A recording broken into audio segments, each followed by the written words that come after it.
What's up, guys, and welcome in. Today I'm going to be talking about the internal dialogue and how this is running the code for all your external stuff that you see, right? The people, the places, situations, and circumstances. If you can truly understand your internal dialogue, you can shift a lot of things, right? So let's think about this for a second, right? What is your internal dialogue doing? Your internal dialogue is assigning meaning to circumstances, situations, people, right? Could be coworkers, could be family members. Anything that you see that is the, quote unquote, external from you is being assigned a meaning, right? When you look at a person that you love, there are definitions, symbolic meanings of who this person is, what they represent in your life. And that's all just residing in the background, in your subconscious. Your subconscious has this definition of who this person is, how they behave, what they do, and all of that stuff. And what you experience in your reality is going to be that, because that is what your definition is of that person. Please remember that your external environment is a reflection of your internal state, right? It is not something that is happening to you. It is happening from you, a projection. It is a mirror to your energy. So that includes the people. Now, the souls themselves that you see in your external environment are indeed souls, right? However, we exist in a multiverse. So the souls that you're seeing that are interacting with your soul are a part of a bunch of different possibilities on how they could show up, right? They could show up this way, they could show up that way. It's all based on your definition. So how they show up in your reality is based on the definitions that you have for them. How a situation, circumstance, or definition you have about a thing or a problem shows up is based on that internal dialogue. What do you believe this thing is, right? At a very deep level. So when you have trauma around money, if you have trauma around self-love, right, or fitting in or feeling accepted, you have these little subconscious definitions on situations and circumstances and people that can manifest in reality as something that you actually don't prefer, right? Which is why shadow work is so important. When you do shadow work, you're addressing the trauma. You're addressing the things that are not resolved. You're addressing the things you don't prefer that may have happened to you as a child, or some type of traumatic event or whatever that was important enough or canon enough in your reality, in your experience, to completely reshape a definition, right? So typically when you experience trauma or something that will trigger something to be strong enough that it would require shadow work is if you have a very strong emotional reaction to it, right? Like a death in the family. It's a very strong emotional reaction to that, right? And it can change how you operate, because how you view this person passing is going to define how you navigate the rest of your life, because that thing happens and how you think changes, because now the person is gone. And you might go into victim mode. You might be like, oh my God, this person, I can't believe, and I'm not saying don't feel sad. I'm just saying that you have to pay attention to how your mind reshapes and reframes when events that important or that significant happens to you, right? How you think changes. I've gone through a ton of traumatic experiences, more than I would like to share at the moment, but I had to work through all of that stuff. Now there was particular practices that I can't talk too much on my channel that I participate in, but if you look at my banner, you know what I'm about. But between that and meditation and breath work and understanding how energy works, right?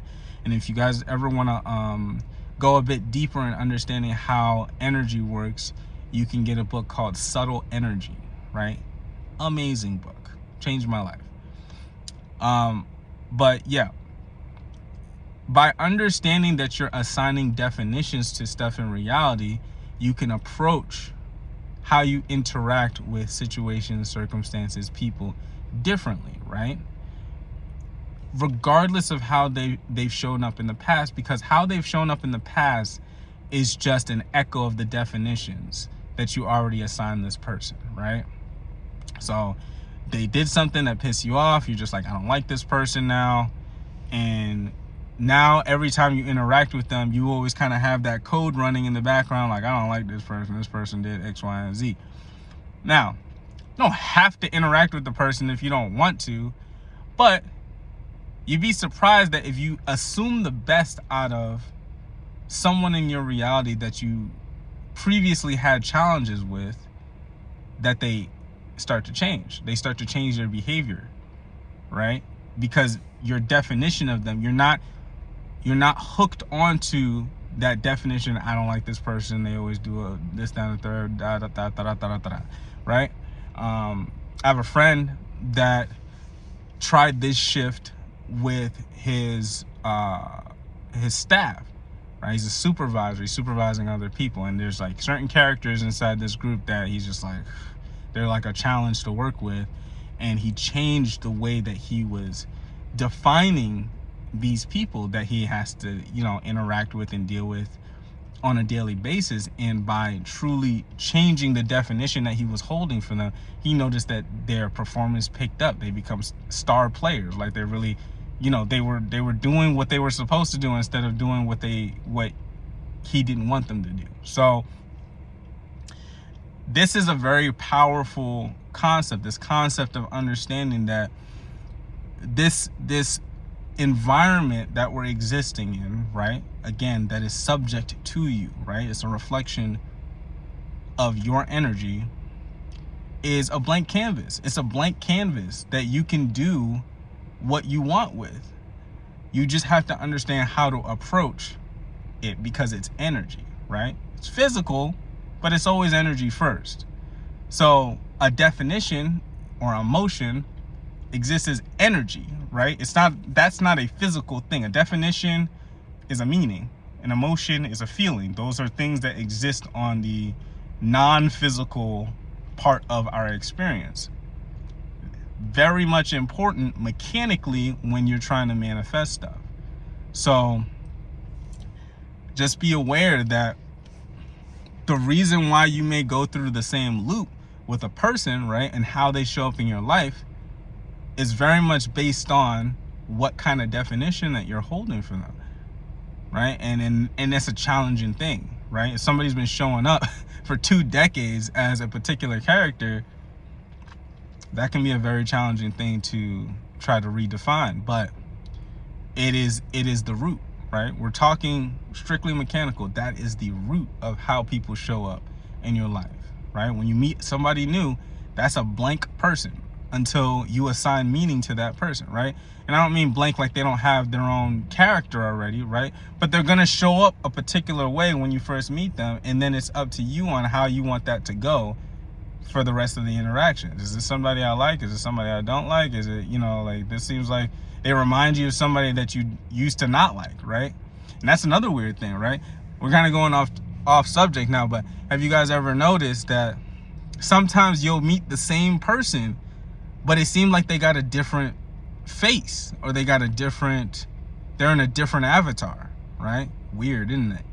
Somebody that really sticks out in your reality, like a best friend from childhood, and then you meet somebody decades later, you know what I mean? When, you're separated from your best friend, you meet somebody that's local to you that reminds you exactly of them or looks like them. You know what I mean? It's weird how reality will bring these kind of recurring, physical reflections of stuff from our past. But anyway, that's off topic. But I appreciate you guys. I hope that this content was helpful for you. It's a very interesting subject. I'll probably make another video about this at some point. But yeah, I appreciate you guys, and I will talk to you later. Bye.